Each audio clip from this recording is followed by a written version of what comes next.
Hello friends, welcome back. Start करने वाले हम पार्ट 24, जिसमें इंटरनेशनल कन्वेंशंस के बारे में हम देखेंगे। ठीक है। तो इसमें जो टॉपिक्स हम देखने वाले हैं, जैसा कि यहाँ पर लिखा हुआ है आपको, UNCED agenda 21, convention on biological diversity, Cartagena protocol और नगोया प्रोटोकॉल। ठीक है।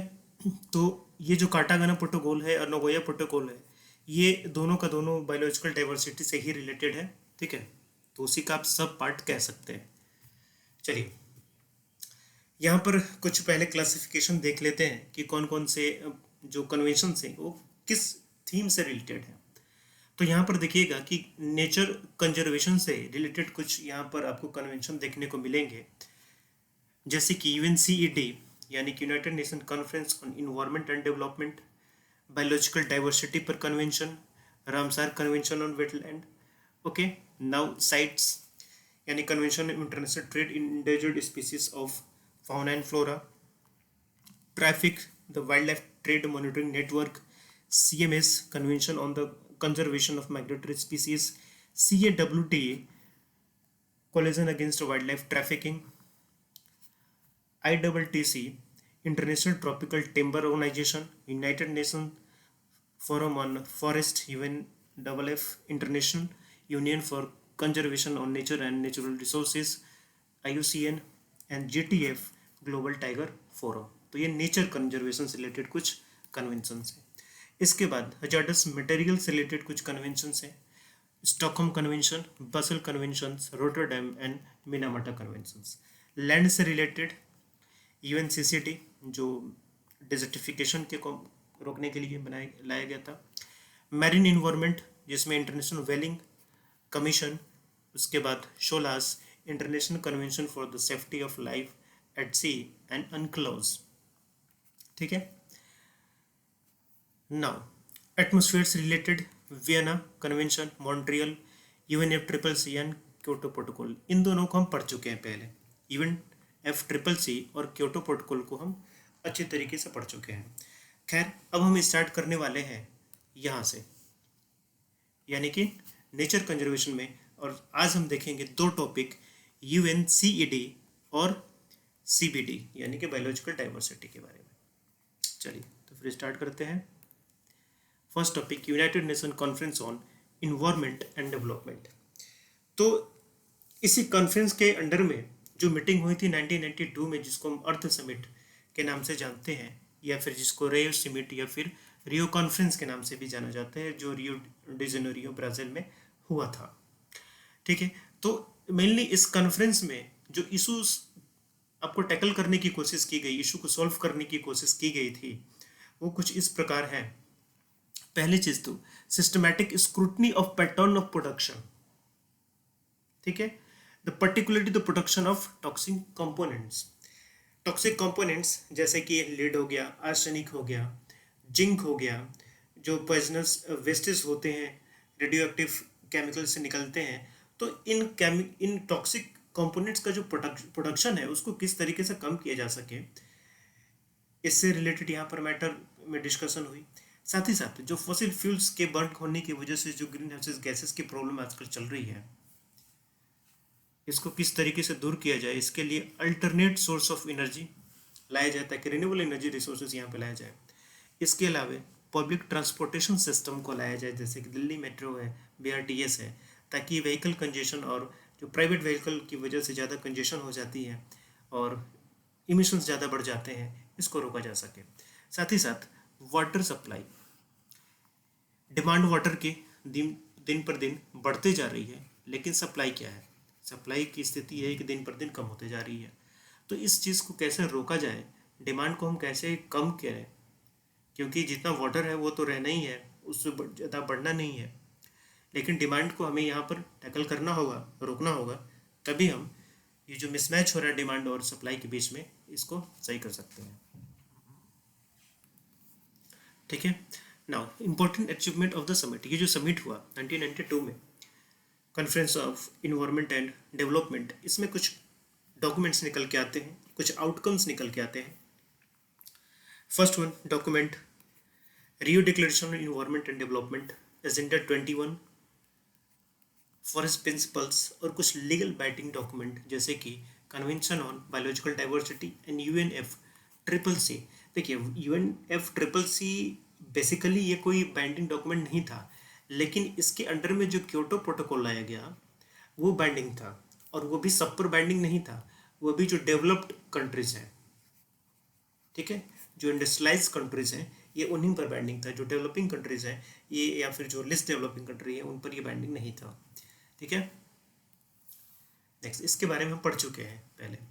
Now first topic, Rio declaration on environment and development. इसको हम रियो डिक्लेरेशन के नाम से भी जानते हैं शॉर्ट फॉर्म में, ठीक।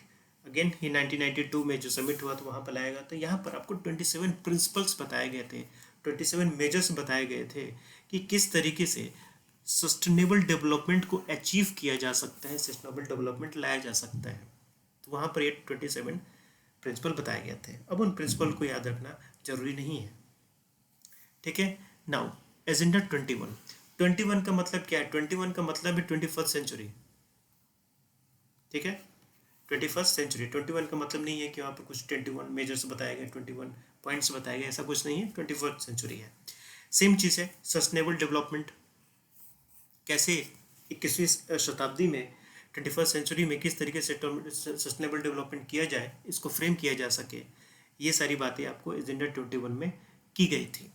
तो यहाँ पर आप देखेंगे कि यहाँ पर एक ब्लूप्रिंट तैयार किया गया कि किस तरीके से हम इन प्रोग्राम्स को इम्प्लीमेंट कर सकते हैं globally, nationally and locally, local level पर भी, ठीक है। तो लोकल लेवल पर हम करेंगे तभी हम जो कॉमन मैन है, जो कम्युनिटी पार्टिसिपेशन है, हम उसके साथ ये कर सकते हैं, ग्रास रूट पर हम लोगों के साथ जुड़ सकते हैं, ठीक है। तो लोकल एजेंडा 21 यहीं से निकल के सामने आता है। तो जैसा कि यहाँ पर लिखा हुआ है लोकल, तो क्या है एजेंडा 21? जब हम लोकल लेवल पर इसको इम्प्लीमेंट करते हैं कम्युनिटी पार्टिसिपेशन के द्वारा, क्योंकि जो आम लोग हैं वो सबसे ज़्यादा इससे इफेक्टेड होने वाले हैं, इसलिए लोकल लेवल पर इसका पार्टिसिपेशन होना, लोगों का पार्टिसिपेशन होना, इसको इम्प्लीमेंट किया जाना, ये सबसे ज़्यादा इम्पोर्टेंट है। इस वजह से इसको लोकल एजेंडा 21 के नाम से जाना गया। Okay, now agenda 21 for culture. इससे रिलेटेड जो पहली मीटिंग होती है वो ब्राज़ील में 2002 में होती है। तो यहाँ पर ये कहा गया कि किस तरीके से लोकल कल्चरल पॉलिटिक्स को हम बढ़ावा दें, ठीक है। तो इसके लिए भी आपको कुछ फ्रेमवर्क बताए गए थे 1992 के कॉन्फ्रेंस में। किस तरीके जो सिटीज़ हैं, किस तरीके से जो लोकल गवर्नमेंट है वो एक दूसरे के साथ मिल के एक पार्टिसिपेटरी कल्चर को डेवलप कर पाती हैं। और आखिरी कल्चर के डेवलप होने का मतलब क्या है? ये कल्चर हमारे उन कल्चर से रिलेटेड नहीं है जैसे आप म्यूजिक समझ रहे हैं, डांस समझ रहे हैं, फोक सॉन्ग्स वगैरह होती हैं, वो कल्चर ये नहीं है। जो फेस्टिवल्स वगैरह होते हैं, ये कल्चर का मतलब ये है कि किस तरीके से बड़ी सिटीज़ और लोकल गवर्नमेंट एक दूसरे के साथ पार्टिसिपेट करके एक कल्चरल डेवलपमेंट लाती है। किस तरीके का कल्चर डेवलपमेंट, ताकि इन्वायरमेंट में होने वाले जो एडवर्स इफेक्ट है उसको रोका जा सके, ठीक है। तो पार्टिसिपेटरी कल्चर यहाँ पर डेवलप करने की बात की गई, ठीक है। रियो +5 का मतलब ये है कि रियो कॉन्फ्रेंस के 5 साल के बाद, रियो कॉन्फ्रेंस 1992 में हुआ, उसके 5 साल के बाद रियो +5 मीटिंग होती है। तो रियो +5 मीटिंग के पीछे बेसिक जो फिलोसफी थी वो क्या थी?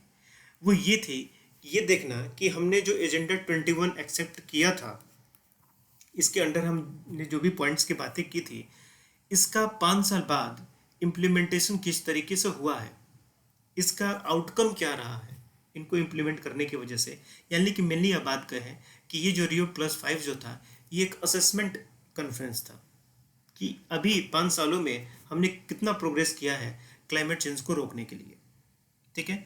तो इस कॉन्फ्रेंस में ये देखा गया कि ये जो प्रोग्रेस था ये अनइवन था, हम जितना चाहते थे ये उस तरीके से नहीं हुआ। ग्लोबलाइजेशन बढ़ता जा रहा है, लोगों के बीच में इनइक्वालिटीज़ बढ़ती जा रही हैं on the basis of income, साथ ही साथ ग्लोबल इन्वायरमेंट दिन पर दिन डिटोरिएट होता जा रहा है, ये डिग्रेड होता जा रहा है, ठीक है। तो हमारी जो मंशा थी, हमारे जो टारगेट्स हमने फिक्स किए थे वो हम इम्प्लीमेंट करने में सक्षम नहीं रहे, ठीक है। तो फिर 21 एजेंडा को सही तरीके से इम्प्लीमेंट किया जाए, इसके लिए अगेन एक कॉन्फ्रेंस होता है जिसको जोहान्सबर्ग कॉन्फ्रेंस या मीटिंग कहते हैं। यहाँ पर ये ध्यान दिया गया कि सस्टेनेबल डेवलपमेंट को आगे बढ़ाने के लिए और इसको इंश्योर करने के लिए हमें ये ज़रूरी है कि 21 के एजेंडा को सही तरीके से इम्प्लीमेंट करें। और इसके साथ साथ एक नया कॉन्सेप्ट यहाँ पर आता है, achievement of MDG, millennium development goal. ये क्या है? आज हम सस्टेनेबल डेवलपमेंट गोल के बारे में पढ़ते हैं, यानी कि 2015 के बाद जो 2030 तक के लिए, इन 15 सालों के लिए सस्टेनेबल डेवलपमेंट गोल था, और इससे पहले मिलेनियम डेवलपमेंट गोल हुआ करता था। ठीक है, तो वो भी डिफरेंट टारगेट्स वहाँ पर हुआ करते हैं, जैसे सस्टेनेबल डेवलपमेंट गोल के अंडर में डिफरेंट टारगेट्स हैं, उसी तरीके से MDG में भी डिफरेंट टारगेट्स हुआ करते थे। तो इस जोहान्सबर्ग समिट में ये तय किया गया कि सस्टेनेबल डेवलपमेंट को अचीव करने के लिए एजेंडा 21 और MDG के अंदर जो प्रिंसिपल्स बताए गए हैं, हम उनको सही तरीके से इम्प्लीमेंट करेंगे। ठीक है, नाउ रियो +20, अगेन रियो समिट 1992 के 20 साल बाद यहाँ पर कॉन्फ्रेंस होता है। ठीक है, अब ये काफ़ी वाइड कॉन्फ्रेंस था, यहाँ पर गवर्नमेंट के अलावे प्राइवेट सेक्टर्स भी आपको पार्टिसिपेट कर रहे हैं, NGO भी पार्टिसिपेट कर रहे हैं, अदर ग्रुप्स जो होती हैं सब पहले भी पार्टिसिपेट ये लोग करते थे, NGO भी पार्टिसिपेट पहले करते थे, लेकिन अब यहाँ पर पार्टिसिपेशन काफ़ी ज़्यादा हो गया, और इनका जो मोटो था ना, वो काफ़ी वाइड हो गया। अभी तक हम ये देख रहे थे कि कहीं ना कहीं कम और ज़्यादा ये लोग इन्वायरमेंट डिग्रेडेशन को रोकने में, ग्रीन हाउसेस गैसेस के इमिशंस को रोकने में, क्लाइमेट चेंज को रोकने में इनका ज़्यादा फोकस रहता था, लेकिन अब इनका जो एम है वो काफ़ी ब्रॉड हो गया। अब ये पॉवर्टी रिडक्शन, ठीक है, सोशल इक्विटी को इम्प्रूव करना के साथ साथ इन्वायरमेंटल प्रोटेक्शन जो हमारा पहले था ही गोल, उसके साथ साथ यहाँ पर पॉवर्टी रिडक्शन, सोशल इक्विटी को इम्प्रूव करने जैसी बातें भी अब यहाँ पर इंक्लूड हो जाती हैं। तो आप देखेंगे कि मेनली ये जो कॉन्फ्रेंस रहा रियो +20, यहाँ पर 2 थीम थे। एक तो ये था कि किस तरीके से हम सस्टेनेबल डेवलपमेंट गोल को या सस्टेनेबल डेवलपमेंट को किस तरीके से अचीव कर सकते हैं, और साथ ही साथ हम पॉवर्टी को किस तरीके से रिड्यूस कर सकते हैं। ठीक है, और दूसरी थीम ये थी कि सस्टेनेबल डेवलपमेंट को पाने के लिए इंटरनेशनल कम्युनिटी के बीच में कोऑर्डिनेशन होना चाहिए, नहीं तो ये फिर एक कंट्री के बस की बात नहीं, एक कंट्री ये काम नहीं कर सकती।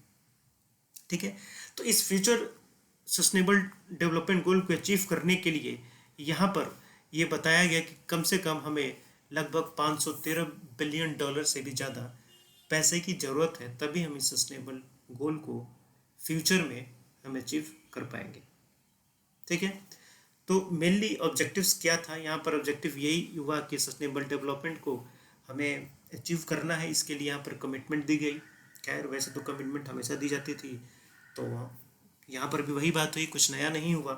साथ ही साथ यहाँ पर यह भी कहा गया कि assessing the progress and implementation of gap in the meeting previous commitments, यानी कि जो प्रीवियस टारगेट्स फिक्स किए गए थे कि आपको इतना कम करना है ग्रीन हाउस गैसेस के एमिशंस को, अगर आपने उसको नहीं किया है तो आप उसे आगे कंटिन्यू करेंगे और फ्यूचर में उसे कम करेंगे। इसके अलावा जो नई नई और प्रॉब्लम्स आने वाली हैं उसको भी एड्रेस करने के लिए, उन चैलेंजेस को एड्रेस करने के लिए हमें तैयार रहना है। ये सारा आपको रियो +20 में कहा गया। नेक्स्ट कन्वेंशन होता है यहाँ पर बायोलॉजिकल डाइवर्सिटी। तो जैसा कि नाम ही सजेस्ट करता है, this is the biological diversity, यानी कि जो बायोडाइवर्सिटी उससे रिलेटेड है, डिफरेंट टाइप की स्पीसीज, फ्लोरा फौना, किसी के भी स्पीसीज, जेनेटिक रिसोर्सेज, इन सभी को प्रोटेक्ट करने की बात हो रही है, कंजर्व करने की बात हो रही है। तो जैसा हमने पहले ही देखा था, ये एक बाइंडिंग कन्वेंशन है जो बायोलॉजिकल डाइवर्सिटी को प्रोटेक्ट करने के लिए लाई गई है। ठीक है, तो आप देखेंगे इसके 3 मेन गोल हैं। एक तो डाइवर्सिटी को कंजर्व करना, एक sustainable use of components of biodiversity. तो जिस तरीके से आज स्पीसीज हैं, फ्लोरा फौना की स्पीसीज हैं, इनको इस तरीके से हम कंज्यूम करें, इस तरीके से यूज़ करें ताकि फ्यूचर जनरेशन भी के लिए भी ये सही सलामत रहे और उनके काम आ सके। ठीक है, साथ ही साथ sharing the benefits arising from the commercial and other utilization of genetic resources in fair and equitable. जैसे मैंने कहा ना, पहले आपको बताया था मैंने इस वीडियो में नहीं, इससे पहले वाले वीडियो में, कि जैसे कि फॉरेस्ट होता है, फॉरेस्ट प्रोडक्ट्स का यूज़ हम कमर्शियल पर्पज़ के लिए करते हैं ना, वुड का यूज़ करते हैं, यहाँ से जो और बाकी प्रोडक्ट्स मिलते हैं हम उसको सेल करते हैं, कमर्शियल पर्पज़ यूज़ करते हैं। अब फॉरेस्ट को कंजर्व करने में, इनको प्रोटेक्ट करने में जो फॉरेस्ट कम्युनिटीज़ होती हैं, जो यहाँ पर रहने वाले लोग होते हैं, फॉरेस्ट ड्वेलर्स होते हैं, उनका काफ़ी पार्टिसिपेशन होता है, उनका योगदान होता है। तो आपके द्वारा जो कमर्शियल यूज़ किए जा रहे हैं इन फॉरेस्ट को, और आपको जो बेनिफिट हो रहा है उसको हम किस तरीके से इन लोगों के साथ शेयर करें, ये यहाँ पर इस चीज़ को ध्यान दिया गया है। यही है यहाँ पर फेयर एंड इक्विटेबल, ठीक है, शेयरिंग ऑफ बेनिफिट्स। ये बेनिफिट्स जो है मॉनेटरी बेनिफिट्स भी हो सकते हैं या फिर ये कॉमोडिटी बेनिफिट्स भी हो सकते हैं, ठीक है। तो इस चीज़ को भी यहाँ पर ध्यान दी गई। और इन्हीं से रिलेटेड, बायोडाइवर्सिटी से रिलेटेड एक और प्रोटोकॉल है, कार्टेजेना प्रोटोकॉल। मेनली ये बायो सेफ्टी से रिलेटेड है, बायोलॉजिकल डाइवर्सिटी में ही ये बायो सेफ्टी से रिलेटेड है। बायो सेफ्टी का मतलब ये हुआ कि आपको पता है आजकल बायोटेक्नोलॉजी कितनी डेवलप हो गई है। बायोटेक्नोलॉजी की वजह से हम बहुत सारे मेडिकल डिवाइसेस बनाते हैं, हम बहुत सारे आपको जीन मॉडिफाइड ऑर्गेनिजम्स बनाते हैं। जीन मॉडिफाइड जैसे आता है ना ऑर्गेनिजम्स, जैसे क्या होता है कि कई तरीके के जीन को लेके उनका म्यूटेशन करके एक नई स्पीसीज बनाते हैं, खास करके एग्रीकल्चर में यूज़ होता है। जैसे हमने जीन मॉडिफाइड ब्रिंजल का नाम सुना, ठीक है। कॉटन होता है, उसका हमने जीन मॉडिफाइड करके नया कॉटन लाया हमने, ठीक है। तो ये क्या है, ये सब जीन मॉडिफाइड है, जिनको हम एक यहाँ पे एक और अलग नाम दिया गया, जिसको लिविंग मॉडिफाइड ऑर्गेनिजम्स का भी नाम दिया गया, ठीक है। तो वही चीज़ है, लिविंग का मतलब पेड़ पौधे भी लिविंग में ही आते हैं, जिनका जीन मॉडिफाई करके हम एक अलग तरीके की स्पीसीज को बनाते हैं, ठीक है ना। स्पीसीज इन द सेंस की फॉर्म, जैसे कि बेटी कॉटन है, ठीक है। बेटी कॉटन क्या है, ये एक जीन मॉडिफाइड कॉटन है, जो अलग तरीके के कॉटन के यूज़ करके उनके जीन में हम कुछ म्यूटेशन करते हैं, चेंज करते हैं और एक नई तरीके की हमने कॉटन बना दी। तो यही कहलाता है लिविंग मॉडिफाइड ऑर्गेनिज्म, ठीक है। तो इस वजह से अब इन लिविंग मॉडिफाइड ऑर्गेनिजम्स की वजह से, इन मेडिकल डिवाइसेस की वजह से जो हमारी ह्यूमन हेल्थ पर इफ़ेक्ट पड़ने वाले हैं या फिर हमारे इन्वायरमेंट पर इफ़ेक्ट पड़ने वाले हैं, इसकी सेफ्टी को यहाँ पर प्रोटेक्ट किया जाए, इस चीज़ को ध्यान में रखते हुए कार्टागेना प्रोटोकॉल लाया था। तो इस तरीके आप देखें ना, बेटी कॉटन हुआ या फिर जो ब्रिंजल के लिए, बैंगन के लिए भी इस तरीके से मॉडिफाइड आया है। तो ये सब के लोग जो इससे रिलेटेड लोग हैं वो इसके फ़ायदे नुकसान बताते रहते हैं आते जाए आजकल, ठीक है। तो मेनली ऑब्जेक्टिव इसका क्या है, ऑब्जेक्टिव यही है, ensuring the adequate level of protection in the field of safe transfer, handling and the use of living modified organisms, ठीक है। And it is an additional agreement to CBD यानी कि biological diversity, उसी का एक ये पार्ट है। तो किस तरीके से LMO यानी कि लिविंग मॉडिफाइड ऑर्गेनिज्म का किस तरीके से एक कंट्री से दूसरी कंट्री में एक्सपोर्ट और इंपोर्ट किया जाए, इसके लिए एक मैकेनिज्म होना चाहिए। इसको किस तरीके से हैंडल किया जाए, पैकेजिंग हो, ट्रांसपोर्ट किया जाए सेफ मैनर में, इसके लिए भी यहाँ पर सिक्योरिटी इंश्योर करने की बात होगी। इसका डॉक्यूमेंटेशन होना चाहिए, डॉक्यूमेंटेशन इन द सेंस कहाँ से कहाँ पर जाएगा, ठीक है। इसको कौन भेजने वाले हैं, इसको रिसिप्ट कौन करने वाले, रिसीव कौन करने वाले हैं, इसका ट्रांसपोर्टेशन, स्टोरेज, हैंडलिंग कैसे की जाएगी, सबका एक प्रोसीजर या SOP स्टैंडर्ड ऑफ प्रोसीजर का एक डॉक्यूमेंटेशन होना चाहिए, ठीक है। अगेन बायोलॉजिकल डाइवर्सिटी रिलेटेड एक और प्रोटोकॉल आता है जिसको नगोया कोलालमपुर सप्लीमेंट्री प्रोटोकॉल कहते हैं, ठीक है। ये क्या था, प्रोटोकॉल ऑन लाइबिलिटी एंड रीड्रेस, ठीक है। तो लाइबिलिटी एंड रीड्रेस, ये मेनली जो था ये एक रिस्पॉन्स मेजर है, ये एक रिस्पॉन्स मेजर है। रिस्पॉन्स आप कब करते हैं किसी भी चीज़ का, जब वो चीज़ हो जाती है तब हम उस पर रिस्पॉन्स करते हैं, ठीक है। तो इन सब चीज़ों की वजह से, जब बायोडाइवर्सिटी के लॉस होने की वजह से या फिर इस तरीके के हम मटेरियल्स जो कि बायो टेक्नोलॉजी के द्वारा बनाए जाते हैं, इनकी वजह से कुछ एडवर्सली इफेक्ट पड़ता है, तो हमारा रिस्पॉन्स मेजर क्या होना चाहिए, ये डिस्कस किया गया नगोया कोलालमपुर सप्लीमेंट्री प्रोटोकॉल के अंडर में, ठीक है। इसी चीज़ को हम आगे बढ़ाते हैं तो एक और प्रोटोकॉल आता है बायोडाइवर्सिटी से related, Nagoya protocol. Nagoya protocol में मेनली तीसरे थीम की बात की गई थी, जिसमें हम fair and equitable share of benefits की हमने बात की थी पीछे। यहाँ पता नहीं, ये थर्ड पार्ट ये वाला, इसी की बात की गई नगोया प्रोटोकॉल में कि इसकी वजह से जो हमें बेनिफिट्स मिल रहे हैं, ठीक है, चाहे वो मॉनेटरी बेनिफिट्स हो या कम्युनिटी बेनिफिट्स हो, ये वहाँ के लोगों के साथ ये शेयर की जानी चाहिए। तो इसके लिए एक लीगल फ्रेमवर्क तैयार करने की बात हो रही है, ठीक है। तो हमारे फॉरेस्ट एक्ट में भी इस तरीके की कुछ लीगल चीज़ें रखी हुई हैं कि किस तरीके से हम उन चीज़ों को शेयर करेंगे, या फिर लोकल कम्युनिटी का क्या पार्टिसिपेशन होगा। तो वही सारी चीज़ें लिखी हुई हैं। ऑब्जेक्टिव क्या है? Fair and equitable sharing of benefits arising from the utilization of genetic resources, thereby contributing to the conservation and sustainable use of biodiversity। ठीक है, तो यहाँ पर यह कहा गया ट्रेडिशनल नॉलेज के बारे में। ट्रेडिशनल नॉलेज जो है उसको हमें यूज़ करना चाहिए, तभी हम बायोलॉजिकल डाइवर्सिटी को सही रख पाएंगे। एक्सेस, तीन चीज़ें कही गई इसमें, access, benefit sharing and compliance. Access का मतलब क्या हुआ? एक्सेस का मतलब ये हुआ कि जो वहाँ की लोकल कम्युनिटीज़ हैं, जैसे फॉरेस्ट हुआ, फॉरेस्ट की जो लोकल कम्युनिटीज़ हैं उनके पास ये पूरे राइट्स होने चाहिए कि उन फॉरेस्ट प्रोडक्ट को वो एक्सेस कर पाए, ठीक है। तो एक्सेसिबिलिटी सबसे पहले लोकल कम्युनिटी को हमें ग्रांट करनी होगी। क्यों? क्योंकि फॉरेस्ट को प्रोटेक्ट करने में, उनको कंजर्व करने में इस लोकल कम्युनिटी का बहुत बड़ा हाथ होता है। तो उनसे हम ये एक्सेस करने का राइट ले नहीं सकते। जब उनको हम ये राइट देंगे एक्सेस करने का, तभी उनको भी इंसेंटिव मिलेगा और उनके अंदर भी ये फीलिंग आएगी कि नहीं, मुझे इस पर अधिकार है, इसलिए हमें इसे कंजर्व करना चाहिए। दूसरी बात बेनिफिट शेयरिंग की, इसके तो हम कर चुके हैं कई बार। कंप्लायंस, जो भी इफेक्ट पड़ते हैं, जो भी इम्पैक्ट पड़ते हैं बायोलॉजिकल डाइवर्सिटी की लॉस होने की वजह से, उन चीज़ों को कैसे दूर किया जाए, किसको हम अकाउंटेबल बनाएं, इसके लिए कौन जिम्मेदार होगा, इसके लिए ये सारी बातें भी इसके अंडर में आती हैं। तो कहा गया कि इसको ट्रेडिशनल तरीके से सॉल्व किए जाने की ज़रूरत है, ठीक है। तो इसका इम्पोर्टेंस क्या हुआ? नगोया प्रोटोकॉल का अलग लिखा गया, सारी चीज़ें यही हैं जो मैंने बताई। एक तो कि यहाँ पर एक greater legal and certainty and transparency आती है, यानी कि लीगल तरीके से कोई आप लेजिस्लेचर एक्ट के द्वारा आप लेके आते हैं।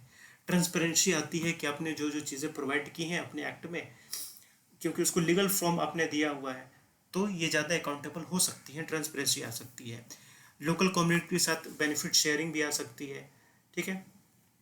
इसके अलावा अब ये जो बेनिफिट शेयरिंग है, ये क्या करती है? Contribution to the biodiversity to develop and human wellbeing. अब ये कम्युनिटी जो होती है, जो फॉरेस्ट में रहती है, वो कंजर्व और प्रिजर्व करने में ज़्यादा ध्यान देंगी, इसलिए हमें बेनिफिट शेयरिंग करना ही होगा, ठीक है। Now strategic plan for biodiversity 2011 to 2020, इन 10 साल के बीच में किस तरीके से हमारे बायोडाइवर्सिटी के सेफ्टी के लिए क्या हमारा प्लान होना चाहिए, इसके लिए COP10 यानी कि कॉन्फ्रेंस ऑफ पार्टीज की मीटिंग होती है नगोया, जापान में, जिसको ऐसी कॉन्फ्रेंस के नाम से भी जानते हैं इसको, ठीक है। तो यहाँ पर मेन वही चीज़ बातें हैं कि यहाँ पर अगेन बायोडाइवर्सिटी के कंजर्वेशन के लिए ये किया गया कि 2011 से 20 के पीरियड में किस तरीके की हमारी पॉलिसी होनी चाहिए, वो यहाँ पर लिख गई, ठीक है। तो मेनली नाम याद रखिएगा, स्ट्रेटेजिक प्लान फॉर बायोडाइवर्सिटी। तो बायोडाइवर्सिटी है, इसमें तो आपको पता ही चल जाएगा बायोडाइवर्सिटी से रिलेटेड है। तो कब से कब तक का है? 11 से लेके 20 तक का है, और ये 10th मीटिंग थी COP की, और कहाँ पर हुई थी, इतना याद रखिए, ठीक है। चलिए अब नेक्स्ट मिलते हैं हम दूसरी वीडियो में। Thank you, best of luck.